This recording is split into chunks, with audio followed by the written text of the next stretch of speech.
Sveiki, brangus draugai. Ispanijos valstybės tarnautoja Joaquina Garcia atleido iš darbo ir paskyrė 27 000 eurų baudą. Už ką skyrė baudą?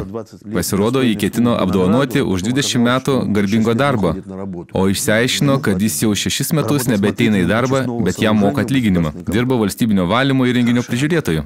Geras darbas. Geras darbas, įsivaizduojate?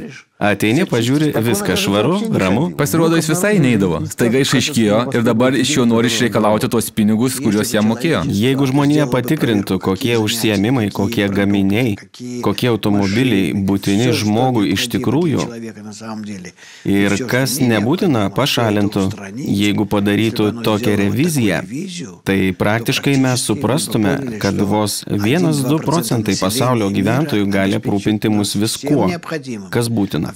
O visi kiti gali paprasčiausiai ilsėtis. Tegul gauna atlyginimą, kaip ir gaudavo. Ir pasaulyje bus grynas oras, neužteršta jūra ir taip toliau. Viskas bus gerai. Tegul sėdi paplūdimyje. Ir netgi gauna pinigų, taip? Jie gaus tai, kas būtina, žinoma. O kam visą tai perdirbinėti ir teršti orą ir žemę? Reikia visiems duoti būtinai minimumą, kaip Šveicarija dabar ketina padaryti.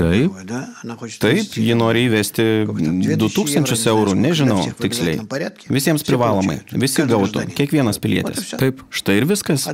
O toliau užsidirbi turi, neužsidirbi ne.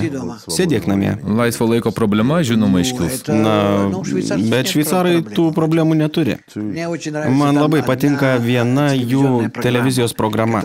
Ten rodo vaizdą, filmuojama nuo lėtai važiuojančio traukinio priekio. Snieguoti tyrai, šveicariški kalniukai ir panašiai. Ir traukinys važiuoja lėtai, tyliai, be garso. Ir tu stebi, kaip jis lėtai pravažiuoja, praktiškai žingsnio greičiu. Gal truputį greičiau. Ir viskas. Ir taip rodo 24 valandas per parą. Ką jūs sakote? Tai visas kanalas toks? Toks telekanalas. Manau, jį žiūri daugelis žmonių.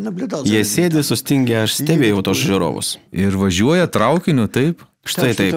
Tai va, draugai, tokių vietų reikia bijoti. Žmonija vystosi pagal tai, kaip vystosi noras. Egoizmas. Noras suvokti, noras suprasti, noras žinoti, kam aš gyvenu. Jis palaipsniui pakopomis kyla nuo gyvūninio lygmens. O štai gyvūnas gali sėdėti ir viskas, jam nieko nereikia. Paėdė, išsimiegojo, viskas, sau sėdi. Štai, o žmogus pradeda nerimti. Tada jam reikia kažką pasiūlyti. Tikėkimės, kad prieisime šią būseną. Kai siūlysime? Kai būsena pasireikš, o mes pasiūlysime.